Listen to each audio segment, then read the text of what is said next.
ವಾಣಿ, ಶಾಂತಿ ನೀಡುವ ಆತ್ಮವಾಣಿ. ಇದು ಅಮೃತವಾಣಿ, ಇದು ಅಮೃತವಾಣಿ, ಇದು ಆತ್ಮದ ಅಮೃತವಾಣಿ. ಇದು ಅಮೃತವಾಣಿ, ಇದು ಅಮೃತವಾಣಿ, ಇದು ಆತ್ಮದ ಅಮೃತವಾಣಿ.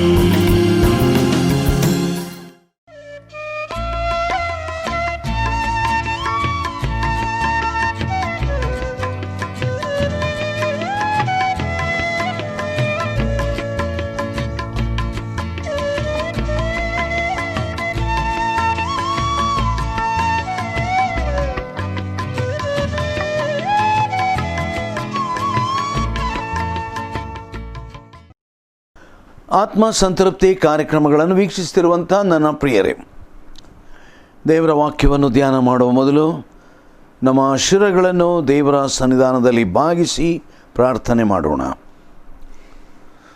ಭೂಮ್ಯಾಕಾಶಗಳನ್ನು ನಿರ್ಮಾಣ ಮಾಡಿದ ಪರಲೋಕದ ನಮ್ಮ ತಂದೆಯಾದ ದೇವರೇ, ನೀ ನಮಗೆ ಕೊಟ್ಟಂಥ ನಿನ್ನ ವಾಕ್ಯಕ್ಕಾಗಿ ಸ್ತೋತ್ರ.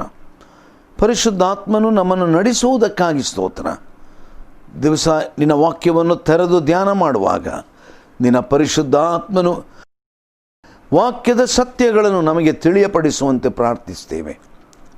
ಯೇಸು ಕ್ರಿಸ್ತನ ಅಮೂಲ್ಯವಾದ ನಾಮದಲ್ಲಿ ನಮ್ಮ ಪ್ರಾರ್ಥನೆಯನ್ನು ಲಾಲಿಸಿದ್ದಕ್ಕಾಗಿ ನಿನಗೆ ಸ್ತೋತ್ರ ಉಂಟಾಗಲಿ. ಆಮೇನ್.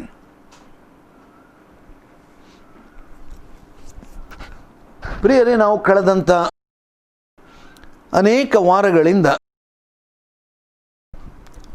ಪೇತ್ರನು ಬರೆದ 2ನೇ ಪತ್ರ 2ನೇ ಅಧ್ಯಾಯ, ಇಲ್ಲಿ ದುರ್ಬೋಧಕರ ಕುರಿತಾಗಿ ಪೇತ್ರನು ಏನು ಹೇಳ್ತಾ ಇದ್ದಾನೆ ಎಂಬುವಂಥದ್ದನ್ನು ಸವಿವರವಾಗಿ ಅಧ್ಯಯನ ಮಾಡುತ್ತಾ ಇದ್ದೇವೆ. ನಾವು ಈಗಾಗಲೇ ಸುಮಾರು 4 ವಚನಗಳನ್ನು ನಾವು ಧ್ಯಾನ ಮಾಡಿದ್ದೇವೆ. ಇವತ್ತು 5ನೇ ವಚನಕ್ಕೆ ಬರೋಣ. ಆತನು ಭಕ್ತಿಹೀನರಾದ ಪುರಾತನರ ಲೋಕವನ್ನು ಸುಮ್ಮನೆ ಬಿಡದೆ ಅವರ ಮೇಲೆ ಜಲಪ್ರಳಯವನ್ನು ಬರಮಾಡಿದನು. ಆದರೆ ಸುನೀತಿಯನ್ನು ಸಾರುವವನಾಗಿದ್ದ ನೋಹನನ್ನು ಅವನೊಂದಿಗೆ ಬೇರೆ 7 ಮಂದಿಯನ್ನು ಉಳಿಸಿದನು ಎಂಬುದಾಗಿ ನಾವು ಈ ವಾಕ್ಯ ಭಾಗದಲ್ಲಿ ನಾವು ನೋಡುವಂಥದ್ದು, ಭಕ್ತಿಹೀನರಾದ ಪುರಾತನರ ಲೋಕವನ್ನು ದೇವರು ಸುಮ್ಮನೆ ಬಿಡಲಿಲ್ಲ. God did not spare the ancient world. The second illustration serving as precedent for God's future judgment on false teacher is the judgment on the ancient world. ಪುರಾತನ ಲೋಕದಲ್ಲಿ ದೇವರು ತೀರ್ಪು ಮಾಡಿದ್ದಾನೆ ಎಂಬಂಥ ಸತ್ಯ, ದುರ್ಬೋಧಕರನ್ನು ದೇವರು ತೀರ್ಪಿಗೊಳಪಡಿಸಿ ಅವರಿಗೆ ದಂಡನೆಯನ್ನು ಕೊಡುವುದಕ್ಕಿದ್ದಾನೆ ಎಂಬಂಥ ಸತ್ಯವನ್ನು ನಾವು ಇಲ್ಲಿ ಗಮನಿಸಬಹುದು. ನಾವು ಪುರಾತನ ಕಾಲದಲ್ಲಿ ಅವರಿಗೆ ದೇವರು ಏನು ಮಾಡಿದಂತೆ, ಜಲಪ್ರಳಯವನ್ನು ತಂದಂತೆ. ಜಲಪ್ರಳಯವನ್ನು ತಂದು ಲೋಕವನ್ನೇ ನಾಶ ಮಾಡಿದ. ಕೇವಲ 8 ಜನರು ಉಳ್ಕೊಂಡ್ರು. ಪ್ರಾಣಿ ಪಕ್ಷಿಗಳನ್ನು ದೇವರು ಆರಿಸಿದಂಥ ಮೇರೆಗೆ ಅದನ್ನು ಬಿಟ್ಟು, ಅದರ ಜೊತೆಯಲ್ಲಿ ನಾವು ನೋಡುವಂಥದ್ದು ದೇವರ ತೀರ್ಪು ಎಷ್ಟು ಭಯಂಕರ ಅಂತ ಹೇಳಿದರೆ, ಲೋಕದಲ್ಲಿರುವಂಥ ಸಕಲರು ನಾಶವಾದರು. ನನ್ನ ಪ್ರಿಯರ, ಅನೇಕ ಸಾರಿ ಈ ದಿವಸದಲ್ಲಿ ನಾವು ಎದುರಿಸುತ್ತಿರತಕ್ಕಂಥ ಈ ಕೊರೋನಾ ಕಾಯಿಲೆ ಕಳೆದ ಅನೇಕ ವರ್ಷಗಳಿಂದ ಈಚೆಗೆ ಒಂದು ವೇಳೆ ನಮ್ಮ ಜನರೇಷನ್ನಲ್ಲಿ, ನಮ್ಮ ಕಾಲದಲ್ಲಿ ಇಂಥ ಒಂದು ಭಯಂಕರವಾದಂಥ ಸಂಗತಿ ಲೋಕ ಎದುರಾದದ್ದನ್ನು ಒಂದು ವೇಳೆ ನಾವು ಕೇಳಲಿಲ್ಲ, ನಾವು ನೋಡಲಿಲ್ಲ, ನಮ್ಮ ಕಣ್ಣ ಮುಂದೆ ಸಾವಿರಾರು ಜನರು ಸತ್ತು ಬೀಳುವಂಥ ದೃಶ್ಯಗಳನ್ನು ನಾವು ನೋಡಿದ್ದೇವಲ್ಲ. ನನ್ನ ಪ್ರಿಯರೇ, ನಮ್ಮ ದೇವರು ನ್ಯಾಯಾಧಿಪತಿಯಾಗಿದ್ದಾನೆ. ಲೋಕವು ದೇವರಿಗೆ ವಿಧೇಯತೆಯನ್ನು ತೋರಿಸದೆ ಹೋಗುವಾಗ, ದೇವರ ಮಾತುಗಳಿಗೆ ಕಿವಿಗೊಡದೆ ಇರುವಾಗ, ದೇವರ ವಾಕ್ಯ ಹೇಳುವಂಥದ್ದು ನಾನು ನ್ಯಾಯ ತೀರ್ಪನ್ನು ಬರಮಾಡ್ತೇನೆ, ಅವರ ಮೇಲೆ ಜಲಪ್ರಲಯವನ್ನು ಬರಮಾಡಿದ ಮತ್ತು ಪುರಾತನ ಲೋಕವನ್ನು ಸುಮ್ಮನೆ ಬಿಟ್ಟು ಬಿಡಲಿಲ್ಲ. ಇದು ದೇವರ ವಾಕ್ಯದ ಸತ್ಯ.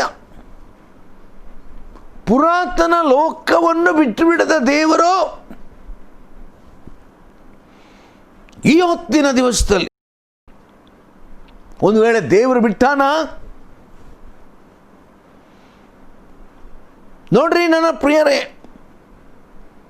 ಅನಾದಿ ಕಾಲದಲ್ಲಿ ಕಂಡು ಬಂದಂಥ ದುಷ್ಟತನ, ಪಾಪ, ಅಪರಾಧ, ಮೋಸ, ಸುಳ್ಳು ಪ್ರವಾದಿಗಳು ಈಗ ಇರತಕ್ಕಂಥದ್ದು ಅದು ಎಷ್ಟು ಭಯಂಕರವಾದದ್ದು.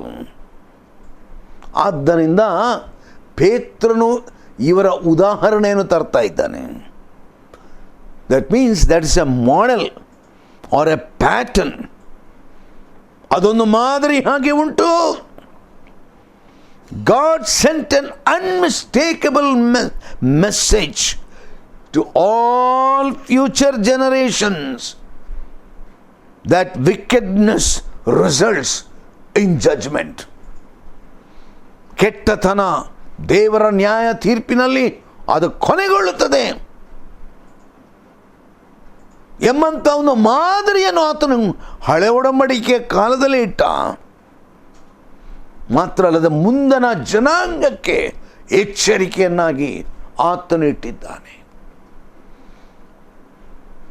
ನನ್ನ ಪ್ರಿಯರ, ದೇವರ ಕರುಣೆ ಕೃಪೆ ಹೆಚ್ಚಾದಂತೆ ಲೋಕದಲ್ಲಿ ಜೀವ ಸ್ವರೂಪನಾದಂಥ ದೇವರನ್ನು ಹಿಂಬಾಲಿಸುವ ಬದಲು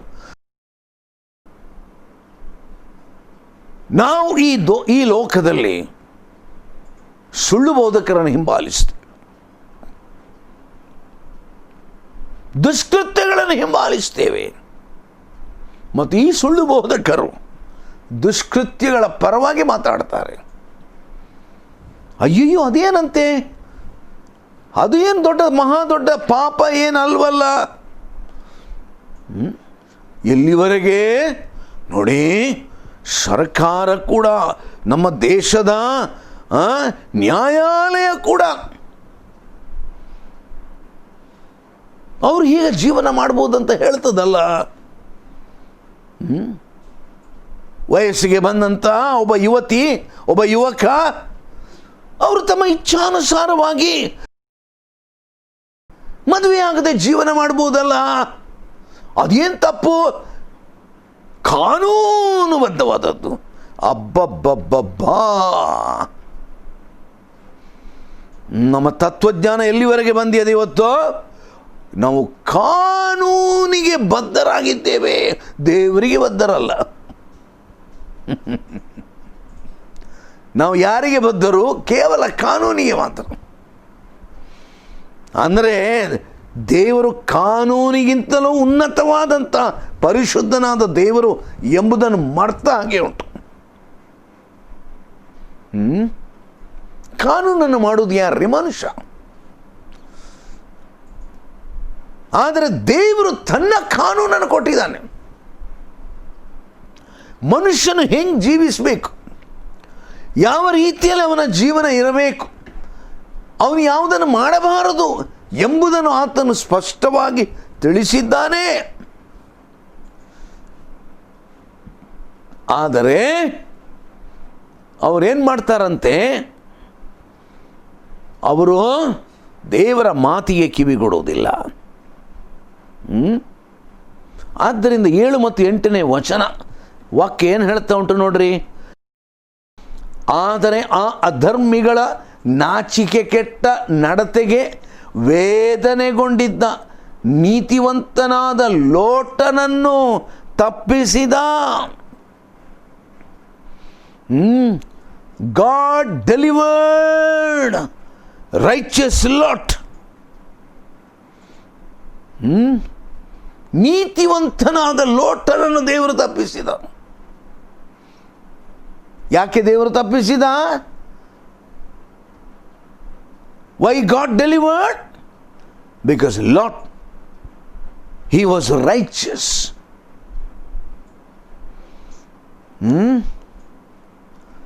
ನನ್ನ ಪ್ರಿಯರೇ, ದೇವರ ವಾಕ್ಯ ಹೇಳುವಂಥದ್ದು, ಯಾರು ಕರ್ತನಾದ ಯೇಸು ಕ್ರಿಸ್ತನ ಮೇಲೆ ನಂಬಿಕೆಯನ್ನಿಟ್ಟಿದ್ದಾರೋ, ಪಾಪ ಕ್ಷಮಾಪಣೆಯನ್ನು ಪಡೆದುಕೊಂಡಿದ್ದಾರೋ, ದೇವರು ಅವರನ್ನು ನೀತಿವಂತರೆಂದು ಕರೀತಾನೆ. ಸತ್ಕಾರ್ಯಗಳನ್ನು ಮಾಡುವುದರಿಂದ ನೀತಿವಂತರಾಗುವುದಿಲ್ಲ. ಚರ್ಚ್ ಅಟೆಂಡೆನ್ಸಿಗೆ ನಾವು ನೀತಿವಂತರಾಗುವುದಿಲ್ಲ. ಕಾಣಿಕೆ ಕೊಡುವುದರಿಂದ ನೀತಿವಂತರಾಗುವುದಿಲ್ಲ. ಮತ್ಯಾವುದರಿಂದ ನೀತಿವಂತರಾಗ್ತೇವೆ? ನಮ್ಮ ಪಾಪಗಳನ್ನು ಒಪ್ಪಿಕೊಂಡು ಅರಿಕೆ ಮಾಡಿ, ನಮಗೋಸ್ಕರವಾಗಿ ಯಜ್ಞವಾಗಿ ಬಂದಂಥ ಯೇಸು ಕ್ರಿಸ್ತನ ರಕ್ತದ ಮೇಲೆ ನಾವು ವಿಶ್ವಾಸವನ್ನಿಟ್ಟು ಆತನಿಂದ ಸಿಕ್ಕುವ ಕ್ಷಮಾಪಣೆಯನ್ನು ನಾವು ಪಡೆದರೆ ನಾವು ನೀತಿವಂತರು. ದೇವರು ನಮ್ಮನ್ನು ನೀತಿವಂತರೆಂಬುದಾಗಿ ಕರೀತಾನೆ. ಮನುಷ್ಯ ಕರೆಯುವುದಲ್ಲ, ಯಾವ ಚರ್ಚಿನವರು ಕರೆಯುವುದಲ್ಲ, ಯಾವ ಚರ್ಚಿನವರು ಸರ್ಟಿಫಿಕೇಟ್ ಕೊಡುವುದಲ್ಲ. I need the certificate of God. ದೇವರ ಒಂದು ಸರ್ಟಿಫಿಕೇಟ್ ನನಗೆ ಬೇಕು. ನನ್ನ ಪ್ರಿಯರೇ, ನಾವು ಒಂದು ವಿಷಯ ನಾವು ತಿಳ್ಕೊಳ್ಬೇಕು. ನೀವು ಕೇಳ್ಬೋದು, ಲೋಟರಲ್ಲಿ ತಪ್ಪಿರಲಿಲ್ವ? ಹೌದು, ತಪ್ಪಿತ್ತು. ಆದರೆ ಒಂದು ವಿಷಯ ನಾವು ಗಮನಿಸಬೇಕು. ದೇವರ ವಾಕ್ಯ ನಮಗೆ ಸ್ಪಷ್ಟೀಕರಿಸುತ್ತದೆ. He did hate the sin of his culture and strongly sought ways to protect God's angels from harm. ದೇವದೂತರಿಗೆ ಯಾವ ತೊಂದರೆ ಆಗದಂತೆ ಆತನು ಕಾಪಾಡಿದ. He obeyed the Lord in not looking back at Sodom. ಆದಿಕಾಂಡ 19 ಅದನ್ನು ನೋಡ್ತೇವೆ. ದೇವರು ನೀನು ಆ ಸೊದೋಮ್ ಪಟ್ಟಣವನ್ನು ಬಿಟ್ಟು ಹೋಗಬೇಕೆಂಬುದಾಗಿ ಹೇಳುವಾಗ ಲೋಟನು ಹಿಂದಕ್ಕೆ ನೋಡಲಿಲ್ಲ. ಕೇವಲ ಅವನ ಹೆಂಡತಿ ಹಿಂದೆ ತಿರುಗಿದ್ಲು. ಅವಳು ಉಪ್ಪಿನ ಕಂಬ ಸ್ತಂಭ ಆಗ್ಲಂತ ನಮಗೆ ಗೊತ್ತುಂಟು. ಆದುದರಿಂದ in these illustrations we see God rendering the wholesale judgment on the living people. ನನ್ನ ಪ್ರಿಯರೇ, ನಾವು ನೆನೆಸ್ಬೋದು, ನಾವೆಲ್ಲ ಕಾರ್ಯಗಳನ್ನು ಏನು ಬೇಕಾದರೂ ಮಾಡ್ಬೋದು, ನಾನು ಏನು ಹೇಗೆ ಬೇಕಾದರೆ ಜೀವಿಸ್ಬೋದು, ಆದರೆ ಅದಕ್ಕೆ ಏನಾಗೋದಿಲ್ಲ. ನನ್ನ ಪ್ರಿಯರೇ, ನಮ್ಮ ದೇವರು ಮಲ್ಕೊಂಡಿಲ್ಲ. ನಮ್ಮ ದೇವರು ನಿದ್ರಾವಸ್ಥೆಗೆ ಹೋಗಿಲ್ಲ. ಆತನು ಪಾಪವನ್ನು ದಂಡಿಸುವವನು. ಈ ಲೋಕದಲ್ಲಿ ನಡೆಯುತ್ತಿರುವಂಥ ಘಟನೆಗಳಲ್ಲಿ ಈ ದಿವಸ ದೇವರಿಗೆ ಸ್ತೋತ್ರ, ಲೋಕದ ಅನೇಕ ಕಡೆಗಳಲ್ಲಿ ಜಾತಿ, ಧರ್ಮ, ಕುಲ, ಗೋತ್ರವಿಲ್ಲದೆ ತಮ್ಮ ಪಾಪಗಳಿಗಾಗಿ ಮಾನಸಾಂತರಪಟ್ಟು ದೇವರ ಕಡೆಗೆ ತಿರುಗಿಕೊಂಡು ರಸ್ತೆಗಳಲ್ಲಿ ಮೊಣಕಾಲೂರಿ ಪ್ರಾರ್ಥನೆ ಮಾಡುವಂಥದ್ದನ್ನು ನೋಡಿದ್ದೀರಾ? This is what god is doing. ದೇವರು ಕೆಲಸ ಮಾಡುವಂತಹ ದೇವರು ಭಯಂಕರವಾದಂಥ ತೀರ್ಪನ್ನು ನಮ್ಮ ಮೇಲೆ ಬರಮಾಡ್ತಾನೆ. ಆಲೋಚನೆ ಮಾಡೋಣ. ಈ ದಿವಸಗಳಲ್ಲಿ ಈಗಲೂ ಕೂಡ ಸರಿಯಾಗಿ ನಮಗೆ ಮಾಹಿತಿ ಇಲ್ಲ. ಈ ಕೊರೋನಾ ವೈರಸ್ನ ಕಾಯಿಲೆ ವಿರುದ್ಧವಾಗಿ ಯಾವುದಾದ್ರೂ ಒಂದು ಚಿಕಿತ್ಸೆ ಉಂಟೋ ಇಲ್ಲವೋ ಎಂಬುದಾಗಿ ಇಂದಿನವರೆಗೂ ಅದರ ಕುರಿತು ಹೋರಾಟ ಮಾಡ್ತಾ ಇದ್ದಾರೆ. ಏನೋ ಅಲ್ಲಿ ಸ್ವಲ್ಪ ಇಲ್ಲಿ ಸ್ವಲ್ಪ ತಿಳುವಳಿಕೆ ಬಂತು ಅಂತ ಹೇಳ್ತಾರೆ, ಆದರೆ ಇನ್ನೂ ಕೂಡ ಖಚಿತವಾದ ಒಂದು ತಿಳುವಳಿಕೆ ಇಲ್ಲ. ನನ್ನ ಪ್ರಿಯರೇ, you know what the Bible says? You know, in verse 5, Peter is pointing out that God's people were rescued. ದೇವರೇನು ಮಾಡಿದಂತೆ ಆ ಸಮಯದಲ್ಲಿ? ಮೊದಲನೇದಾಗಿ ಜಲಪ್ರಳಯ ಬಂದಾಗ ನೋಹನನ್ನು, ಯಾರೀ ನೋಹ? ಸುನೀತಿಯನ್ನು ಸಾರುವವನಾಗಿದ್ದ ನೋಹ, ದುರ್ಬೋಧಕನಲ್ಲ. ಇವನು ಯಾರಂತೆ? ವಾಕ್ಯ ನೋಡಿ ಎಷ್ಟು ಚಂದವಾಗಿ ಹೇಳ್ತಾ ಉಂಟು. ದುರ್ಬೋಧಕನಲ್ಲ, ಸುನೀತಿಯನ್ನು ಸಾರುವವನಾಗಿದ್ದ ನೋಹನನ್ನು, ಅವನೊಂದಿಗೆ ಬೇರೆ 7 ಮಂದಿಯನ್ನು ಉಳಿಸಿದನು. ಆಮೇಲೆ 7ನೇ ವಚನದಲ್ಲಿ ನೋಡಿ ಏನಂತ ಉಂಟಲ್ಲಿ? ಅಧರ್ಮಿಗಳ ನಾಚಿಕೆಗೆಟ್ಟ ನಡತೆಗೆ ವೇದನೆಗೆ ಒಳಗಾದ ನೀತಿವಂತನಾದ ಲೋಟನನ್ನು ತಪ್ಪಿಸಿದನು. ನನ್ನ ಪ್ರಿಯರ, ಒಂದು ಮಾತು ಹೇಳಿ, ನಾವು ದೇವರ ಸನ್ನಿಧಾನದಲ್ಲಿ ನೀತಿವಂತರಾಗಿ ಜೀವಿಸುವಾಗ ದೇವರು ನಮ್ಮನ್ನು ಬರತಕ್ಕಂಥ ಯಾವತ್ತೇ ಗಂಡಾಂತರದಿಂದ, ನ್ಯಾಯ ತೀರ್ಪಿನಿಂದ ತಪ್ಪಿಸುವುದಕ್ಕೆ ಶಕ್ತನಾಗಿದ್ದಾನೆ. ನನ್ನ ಪ್ರಿಯರೇ, ನಮ್ಮ ಜೀವನದಲ್ಲಿ ನಾವು ನೀತಿಯನ್ನು ಹಿಂಬಾಲಿಸುವವರೋ ಅಥವಾ ಅನೀತಿಯನ್ನು ಹಿಂಬಾಲಿಸುವವರೋ? ಸೊದೋಮ್ ಗಮೋರ, ಪಾಪದಲ್ಲಿ ಜೀವನ ಮಾಡಿದಂಥ ಸೊದೋಮ್ ಗಮೋರ ದೇವರು ತೀರ್ಪು ಮಾಡಿದ. ಟ್ರಾಜಿಕಲಿ, ಬಹಳ ದುಃಖದ ಒಂದು ಸಂಗತಿ. It is ordinary for believers today no longer to be shocked by the rampant sin in our present society. ಒಪ್ಪಿಕೊಳ್ಬೋದಾ ನಾವು? ನಮ್ಮ ಕಣ್ಣು ತೆರೆದು ಸ್ವಲ್ಪ ಆಚೆ ಈಚೆ ನೋಡುವ. ನಮ್ಮ ದೇಶ, ಪರದೇಶಗಳು, sin is rampant. Sin is rampant. ಕುಡಿಕತನ,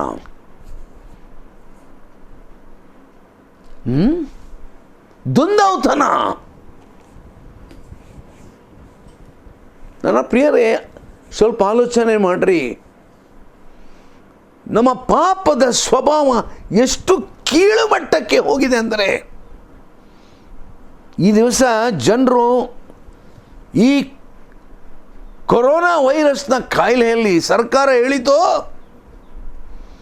ಎಲ್ಲ ಬಾರ್ ರೆಸ್ಟೋರೆಂಟ್ಗಳನ್ನು ಮುಚ್ಚಬೇಕು. ದುಂದೌತನ ಮಾಡುವುದು ನಿಂತು ಹೋಯ್ತೋ, ಬಾರ್ಗಳು ನಿಂತು ಹೋಯ್ತೋ, ಕುಡಿಕತನ ನಿಂತು. ಗುಟ್ಟಿನಲ್ಲಿ ಮಾಡಿರ್ಬೋದು ಕಷ್ಟದಲ್ಲಿ, ಆದರೆ ಸರ್ಕಾರ ಲಾಭದ ಹಿನ್ನೆಲೆಯಲ್ಲಿ ಕುಡಿಕರಿಗೆ ಕುಡಿಯುವಂಥದ್ದನ್ನು ಬಿಟ್ಟುಬಿಟ್ರು. ನಮಗೆಲ್ಲರಿಗೂ ಗೊತ್ತುಂಟು ಏನು ನಡೀತಾ ಉಂಟಂತ. ಕುಡಿಕತನದ ಪ್ರಭಾವ ಅದು ನೀತಿಯ ಪ್ರಭಾವವ, ಅನೀತಿಯ ಪ್ರಭಾವವ? ನಮ್ಮ ಕಣ್ಣುಗಳನ್ನು ಸ್ವಲ್ಪ ಮೇಲಕ್ಕೆತ್ತಿ ನೋಡೋಣ ಆಚೆ ಈಚೆ. ನಮ್ಮ ಈ ದಿವಸದ ನಮ್ಮ ಸಾಮಾಜಿಕವಾದಂಥ ಒಂದು ಮೀಡಿಯಾ, ಅದನ್ನು ಗಮನಿಸೋಣ. ದೇವರ ಬಗ್ಗೆ ತಿಳಿಯದವರು ಕೂಡ ಹೇಳ್ತಾರೆ, ಅಬ್ಬಬ್ಬಾ ಇದೆಲ್ಲ ಯಾಕಪ್ಪ ಇದು? ಎಲ್ಲಿವರೆಗೆ ಅಂತ ಹೇಳಿದರೆ, ನನಗೆ ಗೊತ್ತಿರುವ ಹಾಗೆ ಒಂದು ಕಾಲದಲ್ಲಿ ಗಂಡಸರು ಕುಡಿತಿದ್ರಂತ ನನ್ನ ತಿಳುವಳಿಕೆ. ಇವತ್ತು ಗಂಡಸರಿಗಿಂತ ಹೆಂಗಸರು ಜಾಸ್ತಿ ಕುಡಿತಾರೆ. ಯವನಸ್ಥ ಹೆಣ್ಣು ಮಕ್ಕಳು ಕುಡಿಕತನದಲ್ಲಿ ನಿರತರಾಗಿದ್ದಾರೆ. It has become an approved norm. ಸ್ವೀಕಾರಗೊಂಡಂಥ ಒಂದು ಮಟ್ಟವಾಗಿ, ಒಂದು ಗೌರವದ ಒಂದು ದ್ಯೋತಕವಾಗಿದೆ. ಯಾರು ಕೂಡ ಅದನ್ನು ಪಾಪ ಅಂತ ಹೇಳೋದಿಲ್ವಲ್ಲ. ಕುಡಿಕಾಣದಂತನ ಪಾಪ ಅಂತ ಹೇಳುವಂಥ ಕೆಲವರು, ನಮ್ಮಂತಹ ಕೆಲವರು ನಾವೇ ಮೂರ್ಖರಂತ ಹೇಳಿ ಯಾರು,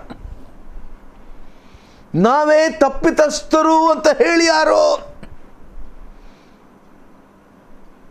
ನನ್ನ ಪ್ರಿಯರೇ, ಈ ದಿವಸದಲ್ಲಿ ದೇವರು ಎದುರು ನೋಡುತ್ತಿರುವಂಥದ್ದು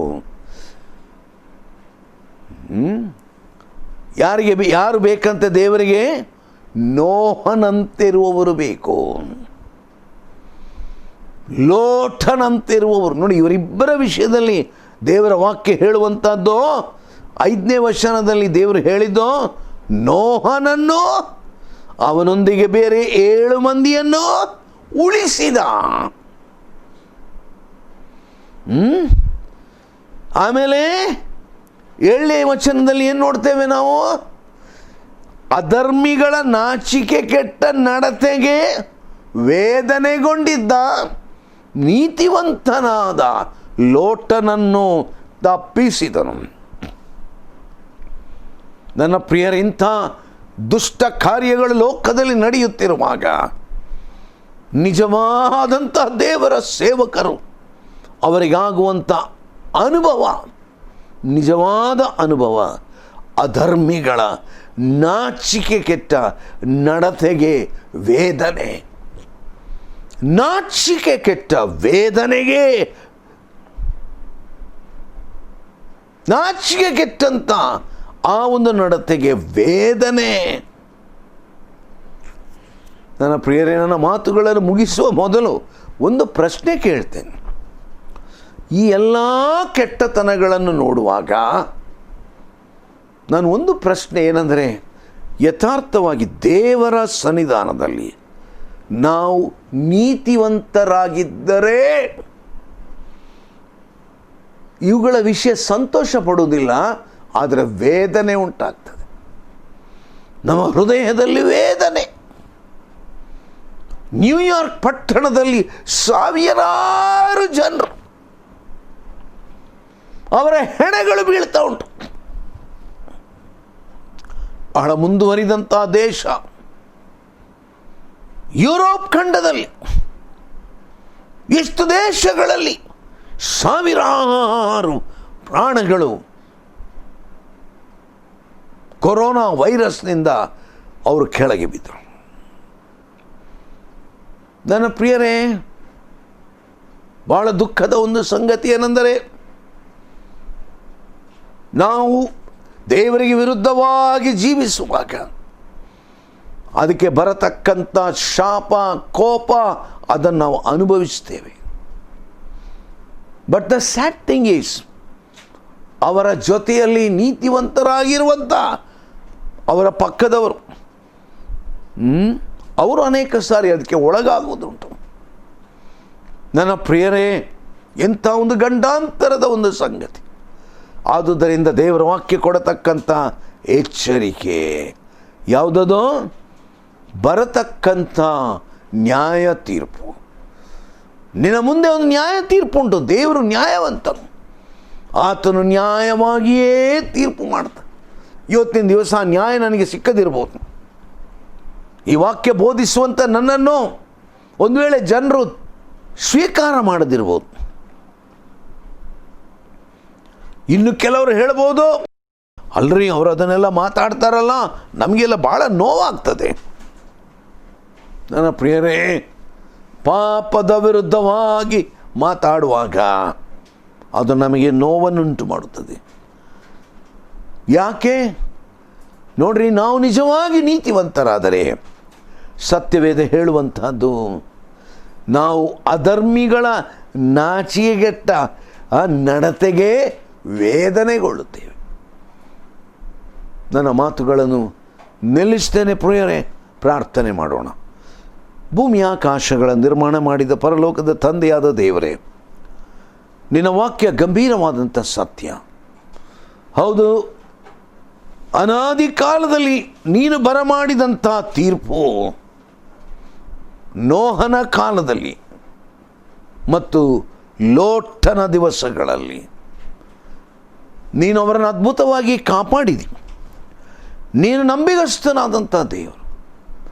ಹೌದು ಸ್ವಾಮಿ, ನೋಹನು ಮತ್ತು ಲೋಟನು ನಿನ್ನ ವಾಕ್ಯ ಹೇಳುವಂಥದ್ದು ನೀತಿವಂತರಾಗಿತ್ತು. ದೇವರೇ, ನಾವು ಈ ದಿವಸದಲ್ಲಿ ನಿನ್ನ ದೃಷ್ಟಿಯಲ್ಲಿ ನೀತಿವಂತರಾಗಿ ಯೋಗ್ಯರಾಗಿ ಜೀವಿಸುವಂತೆ ಅನುಗ್ರಹಿಸು. ನಮ್ಮ ಪ್ರಾರ್ಥನೆಯನ್ನು ಯೇಸು ಕ್ರಿಸ್ತನಲ್ಲಿ ಅಂಗೀಕಾರ ಮಾಡಿದ್ದಕ್ಕಾಗಿ ಸ್ತೋತ್ರವಾಗಲಿ. ಆಮೇನ್.